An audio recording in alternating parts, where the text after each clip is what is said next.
Baik Pak, Bapak tenang dulu. Silakan menunggu di ruang tunggu. Saya akan melakukan penanganan pada teman Bapak ya Bapak. Oke. Saya akan melakukan pemeriksaan RW.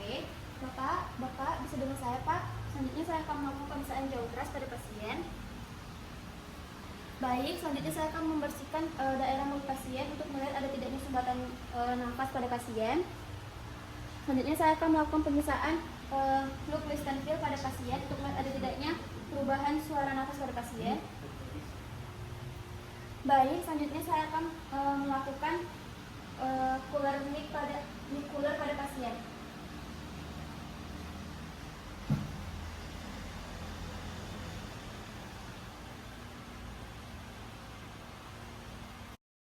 Selanjutnya saya akan melakukan pemeriksaan breathing pada pasien.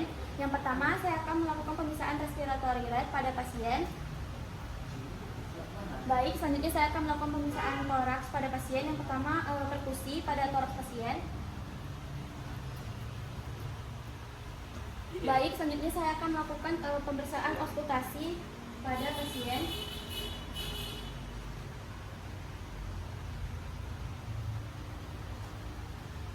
Baik, selanjutnya saya akan memeriksa saturasi oksigen pasien. Dijumpai saturasi pasien menurun, saya akan melakukan tindakan isokalmi pada pasien. Baik, di sini saya akan melakukan sirkulasi. Yang pertama melakukan penetrasi ahli. Selanjutnya pemeriksaan akal pada pasien. Selanjutnya pemeriksaan HB.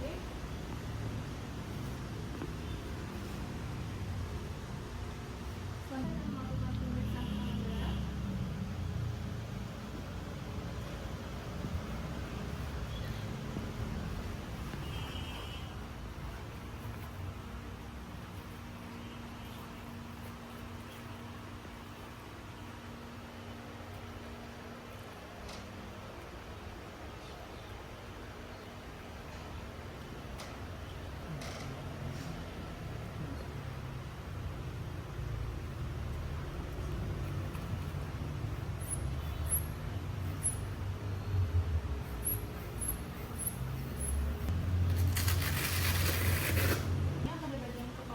Sebelah kanan terdapat luka robek, maka saya akan melakukan debridement pada bagian kepalanya.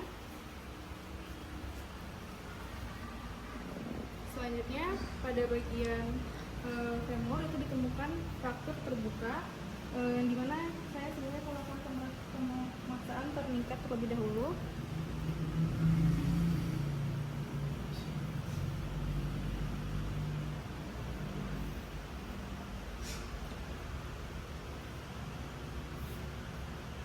Selanjutnya saya akan melakukan debridement pada bagian frakturnya, pada bagian lukanya. Selanjutnya saya akan melakukan pemasangan bidai pada frakturnya dengan melewati dua sini.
Melakukan disability.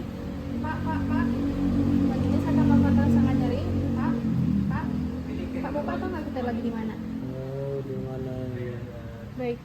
Saya akan melakukan exposure untuk melihat memeriksa seluruh bagian tubuh pasien untuk melihat apakah ada injury atau kelainan lainnya, yang dimana sebelumnya ditemukan fraktur pada bagian tengahnya dan terlebih dahulu sudah dipasangkan pembidayaan. Baiklah, di sini saya akan melakukan perhitungan dalam mengganti cairan dari korban yang ada di dalam skenario. Di mana bila yang harus kita ketahui dalam menggantikan cairan itu, kita harus mengetahui derajatnya. Di mana derajat dari tingkat kehilangan cairan ini dapat dilihat adanya penurunan kesadaran. Tapi pasiennya masih cukup sadar, jadi kita mengambil kesimpulan bahwa pendarahannya itu adalah tingkat 3. Nah, karena pendarahan tingkat 3, maka diperkirakan cairan yang hilang adalah 15% sampai 40%, yang mana akan saya ambil adalah 15% saja. Kemudian kita memerlukan data berat badan dari si pasien, yang mana diangkat pada skenario ini pasiennya memiliki berat badan 80 kg. Tiga. Oke, dalam resusitasi cairan ini akan diperlukan rapid replacement dan slow replacement. Di mana dalam rapid replacement itu selain sebelumnya akan diperlukan memperhitungkan berapa persen dari cairan yang hilang. Maka akan diperlukan 15% tadi dikalikan dengan 80 kg diubah jadi mililiter, akan didapatkan angka 80.000 mililiter. Yang mana akan didapatkan 12.000 mililiter yang akan diubah ke liter, yaitu 12 liter. Kemudian untuk rapid replacement itu menggunakan rumus 20 ml per kilogram berat badan. Akan didapatkan 20 dikalikan dengan 80, 1600. Mana 1600 ini wajib habis dalam 30 menit. Maka akan didapatkan 1600 dan diubah dalam bentuk tetes makro dikalikan 20 bagi 0,5 kali 60 karena dalam setengah jam, maka akan didapatkan angka 1066 tetes per menit yang harus habis. Oke. Kemudian selanjutnya yaitu untuk slow replacement, di mana prinsip dari slow replacement ini akan menggantikan cairan sisa yang telah habis dari resusitasi cepat, di mana akan didapatkan angka yang mana totalnya tadi 12.000 dikurang dengan 1.600, didapatkan angka 10.400. Nah, 10.400 ini yang nanti akan dibagi 2 dalam 8 jam pertama dan 16 jam selanjutnya.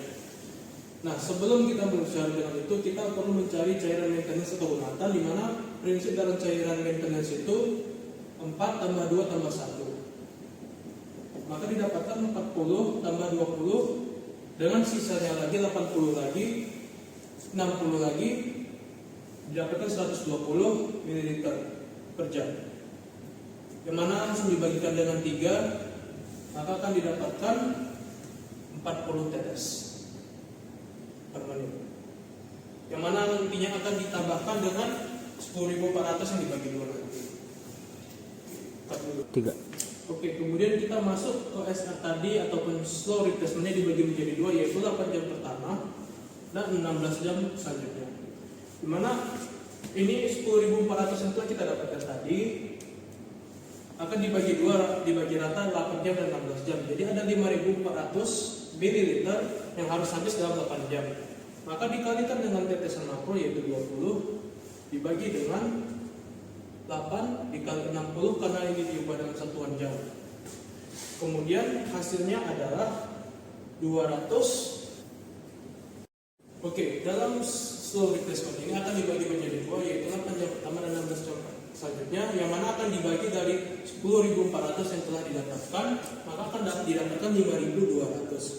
Nah, 5.200 ini masih dalam bentuk mililiter, maka langsung dikalikan dengan berapa dalam satuan tetesan makro, dapatkan angka 20, lalu dibagi karena 8 jam akan habis, maka dikalikan 8 dikali juga dengan 60 karena akan dibuat dalam satuan menit, maka didapatkan 216,6 tetes, dimana akan dibuatkan menjadi 217 tetes.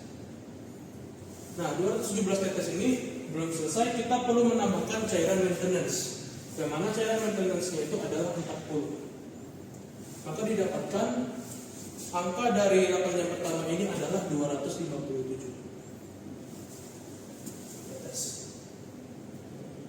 Nah, pause dulu. Oke. Kemudian selanjutnya untuk 16 jam selanjutnya sama saja rumusnya, 5.200 dikalikan berapa satuan dalam tetesan yaitu makro, kemudian dikalikan dengan 16 jam, 16 dikali dengan 60 supaya dalam 10 menit, maka akan didapatkan 108 tetes per menit. Nah, ditambahkan juga dengan cairan rumah tangga atau maintenance-nya, maka akan ini dibulatkan menjadi 109 ditambah dengan 40, maka didapatkan angka 149 tetes per menit. Maka didapatkan kesimpulan dalam menghentikan cairan untuk pasien ini dalam replacement-nya itu 1066 tetes per menit habis dalam setengah jam. Untuk lakukan yang pertama dari slow replacement-nya 257 tetes per menit, dan untuk 16 jam selanjutnya ada 149 tetes per menit.